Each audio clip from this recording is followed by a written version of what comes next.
जय हिंद दोस्तों, डिस्क्लेमर पढ़ लीजिएगा। मैं सेबी पंजीकृत सलाहकार नहीं हूं दोस्तों। 19 दिसंबर 2025 की टाटा स्टील में कई सारी बड़ी खबरें आ रही हैं। पॉजिटिव भी हैं, निगेटिव भी हैं, दोनों तरह की खबरें हैं। कल मार्केट इस पे रिएक्ट करेगा, मतलब 22 तारीख को सोमवार को जब मार्केट ओपन होगा तो थोड़ा सा आप लोग सचेत रहिएगा, ध्यान से, ठीक है ना। टाटा स्टील में कुछ भी करना हो तो 169 रुपये करेंट प्राइस ट्रेड कर रहा है। 0.4% की छोटी सी तेजी देखने के लिए मिल रही है। मार्केट में भी वहीं 150 पॉइंट की अच्छी खासी रिकवरी देखने के लिए मिली है। पूरे दिन लगभग साइडवेज जी ट्रेड किया है, जो कि आप लोग देख सकते हो। वॉल्यूम की बात करेंगे तो अच्छा खासा वॉल्यूम ट्रेड हुआ है। 2.8 crore equity share total trade हुए हैं, लगभग 3 करोड़ के आसपास। एनएससी और बीएससी का मिला लेंगे तो इक्विटी शेयर ट्रेड हुए हैं। 480 करोड़ रुपए के टोटल शेयर बाय सेल यहाँ पे होते हुए दिख रहे हैं। 65-66% का अच्छा खासा डिलीवरी परसेंटेज भी देखने के लिए हम लोगों को यहाँ पे मिल रहा है।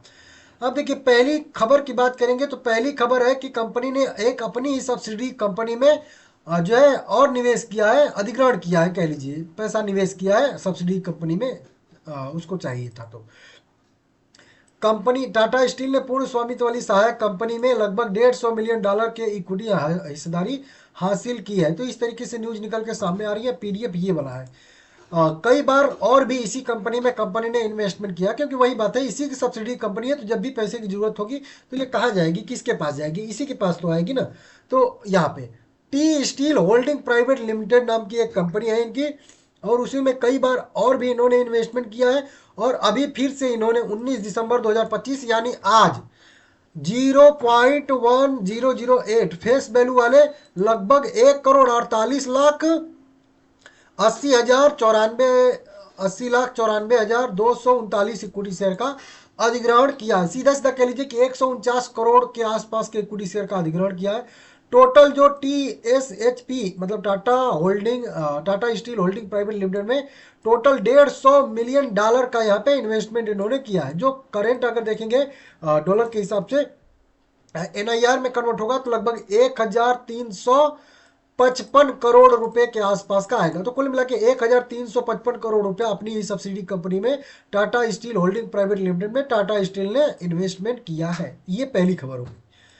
इसके बाद एक और खबर आ रही है, ये निगेटिव खबर है कि प्रदूषण और संपत्ति के नुकसान को लेकर निवासियों ने टाटा स्टील से लगभग 1.4 बिलियन यूरो की मांग की है। तो एक तरीके से पेनाल्टी टाइप का प्रदूषण फैलाने के लिए कुछ कोर्ट वोट में मुकदमा चल रहा है। तो वहां से ये न्यूज निकल के सामने आ रही है। विस्तृत जानकारी के लिए आप लोग जो है यहाँ पे गूगल पे सर्च करके पढ़िएगा। लेकिन उससे भी इंपॉर्टेंट जो न्यूज आ रही है वो टैक्स डिमांड नोटिस। जी हाँ, 29 दिसंबर 2025 का यह भी अभी 7 बजे के आसपास का अपडेट आ रहा है। जीएसटी डिमांड नोटिस इंसर्ट की गई है। CGST भी है और SGST भी है, मतलब सेंट्रल जीएसटी भी है और केंद्र का जीएसटी भी है, स्टेट जीएसटी भी है, ठीक है ना। डिमांड की गई है। देखिए, पूरा मैटर बहुत पुराना है, पहले का ही। यहाँ पे 18-19 वित्त वर्ष और 22-23 वित्त वर्ष के लिए ये जो है इसको डिमांड नोटिस भेजी गई थी बहुत पहले ही, ठीक है ना। कुल डिमांड नोटिस इनको जो भेजी गई थी वो 1,700 करोड़ रुपए का है। पीछे 58-54,83,342 भी है, लेकिन सीधा राउंड फिगर की बात करेंगे तो 1,007 करोड़ रुपए के आसपास के जीएसटी डिमांड नोटिस भेजे गए थे इनको, ठीक है ना। कुछ इन पे था कि वो जो है कुछ अस्वीकरण की मांग थी, इस तरीके से कई सारी चीजें थी, ठीक है ना, जिसमें कलकुल की। अब इस पे इन्होंने कई अपील किया था, ठीक है ना। उस पे थोड़ा सा जो है अभी एक फैसला आता हुआ दिख रहा है, ठीक है ना, कि जो CGST सेक्शन इतना के तहत नहीं की जानी चाहिए। पेनाल्टी जो है 74 धारा के तहत जो है पेनाल्टी नहीं लगानी चाहिए। इस तरीके से यहाँ पे सब कुछ आ रहा है, सारी की सारी रकम पे, ऊपर बताई गई रकम पे, मतलब 1,007 करोड़ के रकम पे पूरी पे पेनाल्टी नहीं लगानी चाहिए। तो अगर बात करेंगे, कंपनी कह रही है कि नॉर्मल बिजनेस के दौरान कंपनी ने 514 करोड़, ध्यान दीजिएगा, अब यहाँ पे मैं लिख देता हूँ, 1,007 करोड़ का जीएसटी डिमांड नोटिस था।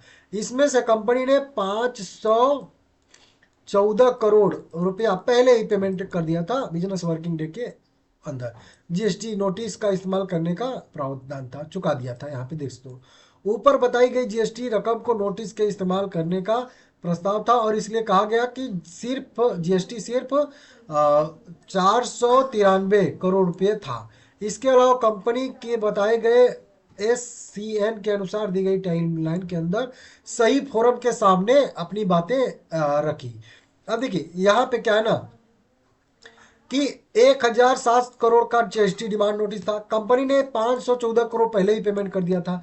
तो अब जो डिमांड थी, प्योर डिमांड 493 करोड़ रुपए की ही थी।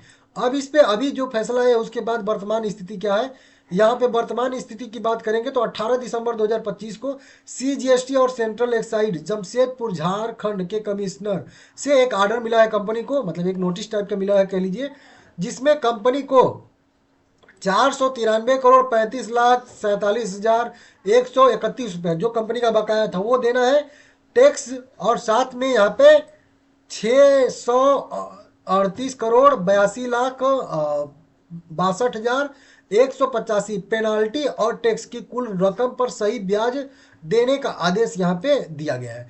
तो पहले यहाँ पे कंपनी ने इतना पेमेंट किया था, 493 करोड़ बाकी था, अब 493 करोड़ और साथ में पेनाल्टी, कुछ पेनाल्टी भी लगाई गई हो ना क्या आपने डेट, तो वो टोटल वैल्यू आ जाती है 638 करोड़, और इसी पे अब जो है सही इनको ब्याज देने का आदेश दिया गया और ये रकम भी, ठीक है ना। तो इस तरीके से यहाँ पे अपडेट निकल के सामने आया। कुल मिलाकर कह लीजिए कि कंपनी को लगभग 650 करोड़ रुपए के आसपास और भी चुकता करने हैं, देने हैं। तो ये 600-650 करोड़ अतिरिक्त जो है अब मतलब इनके बैलेंस शीट पे कह लीजिए कि लोड पड़ेगा। तो इस तरीके से यहाँ पे अपडेट निकल कर सामने आया। हालांकि कंपनी करेगी फाइनेंशियल ऑपरेशन या दूसरी एक्टिविटीज पर कोई भी असर नहीं पड़ेगा। कंपनी यह भी कह रही है कि मामला ठीक है हम सुने हैं, लेकिन आगे की लड़ाई भी कंपनी सही फोरम में लड़ेगी। मतलब जहाँ पे भी अपील करने का इनको ऑप्शन होगा वहाँ पे कंपनी आगे अपने कानूनी सलाह लेके, ठीक है ना, कानूनी टाइमलाइन के अंदर सही फोरम में इसे लड़ेगी। तो आगे भी कंपनी इसको चैलेंज करेगी, अपील करेगी, लेकिन फिलहाल के लिए ये निगेटिव न्यूज है। तो दो निगेटिव, एक ये वाली टैक्स डिमांड वाली और ये जो यहाँ पे 1.4 बिलियन यूरो की मांग की गई है निवासियों द्वारा प्रदूषण फैलाने के वजह से। बाकी एक जो अधिग्रहण इन्होंने 1355 रुपए का किया है अपनी कंपनी में, ये पॉजिटिव है। अब ये दो निगेटिव एक पॉजिटिव हो गई। कल किधर मतलब 22 तारीख को किधर काम करेगा ये न्यूज, दोनों वो कहने वाली बात नहीं है, आप खुद समझदार हो। लेकिन फिलहाल में 20 DMA और 100 DMA के बिल्कुल सपोर्ट पे, ऊपर 50 DMA का भी यहाँ से रेजिस्टेंस लिया है और नीचे दोनों मूविंग एवरेज पे सस्टेन करा। अब 50 DMA या 20 DMA जिधर भी ब्रेक करके सस्टेन करेगा उधर के साइड में गिरावट की संभावना बनेगी, तो ये आप लोग ध्यान दीजिएगा। तो अभी न्यूट्रल जोन में है, जिधर भी ब्रेकआउट या ब्रेकडाउन देगा उधर के साइड में मोमेंटम की संभावना बनेगी। लॉन्ग टर्म का अगर व्यू है तो हर 150 रुपए के डिप पे मेरा ऐड करने का व्यू रहेगा 147-145 के नीचे का SL, और वहीं पे बात कर ले कि ऊपर की साइड में तो लगभग 200-222 आने वाले समय का इसका रेजिस्टेंस रहने वाला है, ठीक है ना, नोट कर लीजिएगा।